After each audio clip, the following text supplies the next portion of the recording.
Hey everyone, welcome to another edition of Retail Chit-Chats with Tim.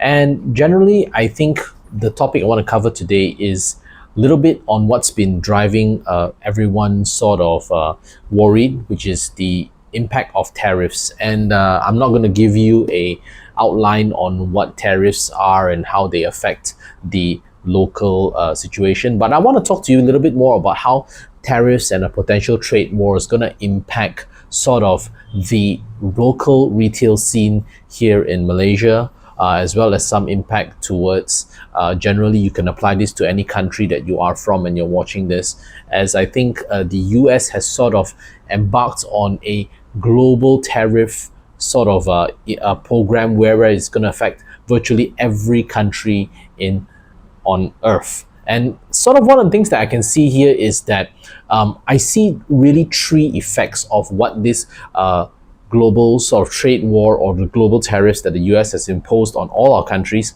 in the region. I'm from Malaysia, and I can see that number one of the things that really concerns me is that the high trade between China and the US. So with both countries really in a trade war that are throwing tariffs of about hundreds of percents on each other now, what I really see is that China will start looking at sort of trading with more of the world and start diverting their products, because I think you've also seen sort of the manufacturing capabilities of China, where currently they're already doing things like dark factories, where there are virtually no more people in doing the work in the factories and they're fully automated, and as such the production doesn't stop. So one of the big fears that I have with this trade war, because the US is a massive consumer of China-made products, that China will start pushing the products down to the other countries, meaning to say that they could potentially look to divert all their imports into other countries like Malaysia, like Singapore, and throughout the region.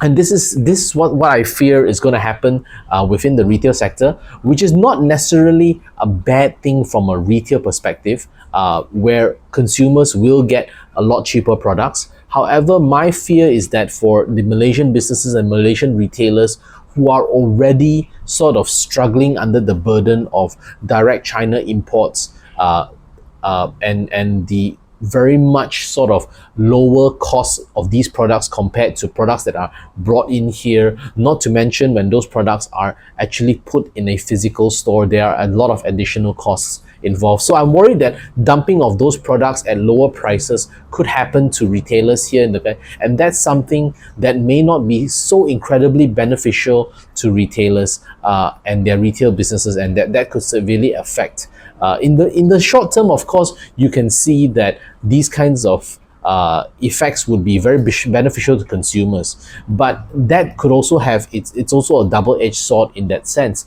And what I mean by that, which brings me to the second part, a global trade war or global tariffs placed on everyone really will affect weakening demand. You can already see companies in the US, companies in China, and I'm sure soon companies in Malaysia will start to either slow down their hiring process or slow down the projects they are starting to embark on or were planning to embark on in 2025. They will start to lower that down primarily, or slow it down primarily, because the worry here is essentially that you don't know what's going to happen. And I think this 90-day pause in tariffs, as I'm recording this video, is not beneficial to anybody, because it just adds to more uncertainty. So with that in mind, you see a lot of companies where if they are not they're not sure what's going to happen the next 90 days or for the rest of the year, the general sentiment would be to, number one, manage my costs. Number two, if I can freeze whatever plans or I had in terms of expansion, I do that to really evaluate what the market is going to be. And that's a very normal response to sort of how most business owners, myself included, will be thinking. So one of the key worries for me is that, and when that happens, it actually leads to a situation of what I call status quo, where companies will not expand jobs, they won't be hiring and the market will be stagnant. Sort of the next step would be, if there's even more uncertainty, we'll be talking about freezing salaries, no bonuses. So these are the kind of things that really would really lead to a direct impact into the retail market, where consumer sentiment now, and that comes to our third reason, will be adversely affected, where you see because everyone's really uncertain about what's happening, it's really going to be a situation where consumers will start being more cautious about spending, about eating out, and that has a direct impact on all our retail businesses, whether you are online e-commerce or whether you have a physical retail store. Consumers could also start looking at a potential trading down, where instead of buying the best product that I was comfortable affording, I might trade down to something lower, where I find it's a little bit more cheaper. In that sense, the concern for businesses, for retail businesses, is that this sentiment starts driving towards now to the end of the year, where it could severely affect the spending of customers and severely affect sort of the businesses. So I guess to round up this video, and I never like to end a video on a negative sentiment, I would say there are certain things that I think needs to be done, where I would say, of course, governments need to step in to reassure the market. And now you can see many governments are already starting to do that, though very cautiously. Whether it's in Malaysia or whether it's in Singapore, in the region, you're seeing governments take an active step to sort of calm the markets, to sort of step in and say, yes, things may be uncertain, things may be hard, but we will weather through. And I think that's a very positive step of what they can be done. But for retail businesses, what needs to be done? What can you do as a retail business owner for you to sort of make sure that you can sort of thrive in this environment, right? One of the things that I'll be looking at to advise my clients, and certainly what I'd like to share with you today, is really start reassessing your business models.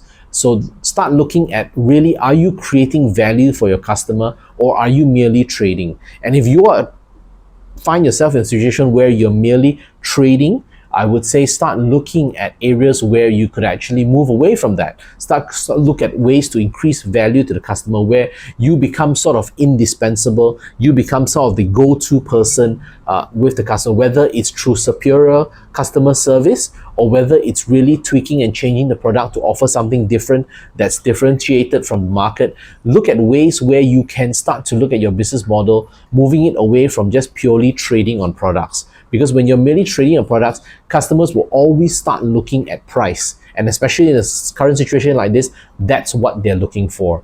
And also start looking at, it's sort of weird to be saying this at a time like this, but start looking at ways of increasing your retail productivity, meaning to say, start looking at automation and digitalization initiatives where you can sort of manage your costs better. Now note, I said manage your costs better. I didn't say cut staff, because as I think if you're in the physical retail or even your retail in general, customer service still becomes extremely important in your business. So it's not about cutting staff, it's about managing your other costs associated with the business. And start looking at areas where you can automate, digitalize, and create a differentiation for yourself. And last but not least, really look at the offerings. Keep an ear out to your customers, where you're really talking about how can you be a better value to the customer? How can you really add value to them and really be sort of indispensable to what they need? So I hope that these three areas of what I think retail businesses can do, where you reassess your business model, start looking at increasing your productivity through digitalization, automation, and last but not least, keep a close ear to your customers. If you found this video of value today, please like and subscribe our channel, and I hope you'll follow us, and even drop a comment for us to let us know what other topics that you'd like us to cover in our retail chit chats. I look forward to talking to you again soon. See ya. Bye.